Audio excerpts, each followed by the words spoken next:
Assalamualaikum warahmatullahi wabarakatuh, Sobat Rini Channel Education. Semoga semakin hari semakin bersemangat beredukasi. Video kali ini kita akan bahas contoh soal pretest PPG 2022 pedagogik untuk program guru SD lengkap dengan kunci jawaban terbaru. Ikuti videonya tanpa menunggu lama-lama ya. Soal pretest PPG 2022 untuk guru kelas SD. Bahasa Indonesia baku adalah bahasa Indonesia yang mengikuti kaidah atau pola bahasa Indonesia yang sedang berlaku. Penggunaan huruf miring pada kalimat di atas digunakan untuk menulis judul buku, menjelaskan atau mengkhususkan huruf, bagian kata atau kelompok kata, menuliskan kata nama-nama ilmiah, menuliskan nama-nama majalah. Jawaban yang benar adalah yang B, menjelaskan atau mengkhususkan huruf, bagian kata atau kelompok kata. Teman-teman pernah punya pengalaman seperti Fikri enggak? Sewaktu dia bermain di sungai bersama teman-temannya, dia menginjak batu sungai yang licin. Akibatnya dia terpeleset dan biur jatuh deh ke sungai. Wah, asik ya bermain di sungai. Teman-teman tahu nggak mengapa batu di sungai halus dan licin sedangkan batu-batu di darat banyak yang kasar? Begini penjelasannya, simak ya. Nah, dalam bacaan di atas menggunakan ragam bahasa resmi, baku, tidak baku, atau daerah. Jawabannya adalah yang C, tidak baku. Kemudian nomor 3, masyarakat Indonesia terdiri dari berbagai suku dengan bahasa yang berbeda-beda. Maka akan sulit berkomunikasi kecuali ada satu bahasa pokok yang digunakan. Maka dari itu digunakanlah bahasa Indonesia.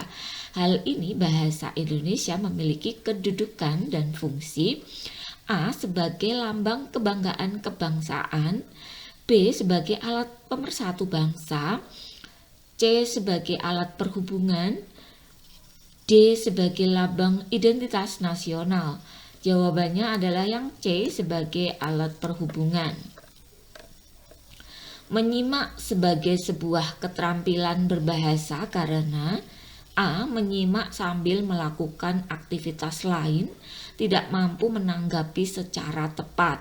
B. Menyimak sambil melakukan aktivitas lain, mampu menanggapi secara tepat. C. Membaca sambil menyimak, mampu menangkap pembicaraan secara benar. Menyimak sambil menyanyi ternyata dapat menanggapi secara tepat. Jawabannya adalah B. Menyimak sambil melakukan aktivitas lain, mampu menanggapi secara tepat.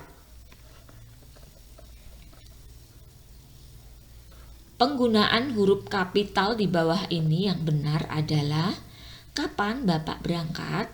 Tanya Dirman. B. Presiden Jokowi berkunjung ke Blora. C. Dari Ave Maria ke jalan lain ke Roma. D. Teluk Bone sungguh indah dan mengagumkan. Jawabannya adalah yang C, karena ini merupakan judul-judul ya. 6. Penggunaan tanda baca yang benar di bawah ini adalah A. Kita sekarang memerlukan meja, kursi, dan lemari. Kita sekarang memerlukan meja, kursi, dan lemari. C. Kita sekarang memerlukan meja, kursi, dan lemari. Kita sekarang memerlukan meja, kursi, dan lemari. Jawabannya adalah yang C.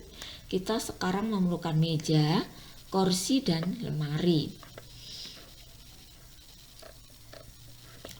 Untuk menunjang kegiatan pembelajaran dan segala hal dalam konteks pendidikan, digunakanlah bahasa Indonesia. Hal tersebut merupakan fungsi bahasa Indonesia sebagai alat perhubungan tingkat nasional, alat pengembangan kebudayaan dan iptek nasional, bahasa yang digunakan dalam peristiwa kenegaraan. D. Bahasa pengantar di lembaga pendidikan. Jawaban yang benar adalah yang D. Bahasa pengantar di lembaga pendidikan. 8. Dalam pembelajaran membaca permulaan, ada beberapa metode yang dapat digunakan, kecuali A. Metode kupas rangkai suku kata, B. Metode kata lembaga, metode SAS, metode cerita. Jawaban yang benar adalah yang D. Metode cerita. Berikut diberikan studi kasus. Mula-mula diberikan kalimat secara keseluruhan. Kalimat itu diuraikan atas kata-kata yang mendukungnya. Dari kata-kata itu kita ceraikan atas suku-suku katanya dan akhirnya atas huruf-hurufnya. Kemudian huruf-huruf itu kita sintetiskan kembali menjadi suku kata. Suku kata menjadi kata dan kata menjadi kalimat. Berdasarkan studi kasus, metode membaca permulaan yang tepat digunakan adalah A. Metode alfabet, B. Metode suku kata, C. Metode SAS, D. Metode cerita. Jawaban yang benar adalah metode suku kata. 10. Memilih berbagai metode menulis permulaan. 1. Menulis permulaan. B. Merangkaikan huruf lepas menjadi suku kata, merangkaikan suku kata menjadi kata, menyusun kata menjadi kalimat. Tahapan di atas adalah teknik menulis permulaan dengan metode A. Metode eja, B. Metode kata lembaga, C. Metode SAS, dan D. Metode global. Jawabannya adalah metode SAS atau yang C. Nah, demikian tadi Bapak dan Ibu contoh soal PPG 2022. Semoga bermanfaat dan bisa dijadikan bahan belajar di rumah. Ikuti video berikutnya untuk yang masih penasaran soal-soal apalagi yang membahas mengenai soal pretest PPG. Kebutuhan akan pentingnya literasi mandiri itu menjadi kebutuhan kita ke depan untuk semakin profesional di dalam menjalankan kewajiban kita masing-masing ya. Baik dari guru, dari siswa, dari orang tua, masyarakat pada umumnya dituntut untuk menjadi profil pembelajar sepanjang hayat. Karena pada hakikatnya selama kita hidup maka kita perlu terus untuk belajar. Setiap peristiwa, setiap kejadian itu adalah proses pembelajaran. Nah, simak terus video-video dari Rini Channel Education. Jangan lupa dukung Rini Channel Education dengan cara mensubscribe bagi yang belum subscribe ya. Agar Rini Channel Education semakin hari semakin bersemangat untuk memunculkan video-video baru yang tentunya menarik untuk kita simak bersama ya. Juga nilai edukasinya semakin kita rasakan ya. Semangat berbagi, semangat belajar, semangat berbagi. Demikian ya, terima kasih untuk selalu setia menonton Rini Channel Education ya. Assalamualaikum warahmatullahi wabarakatuh.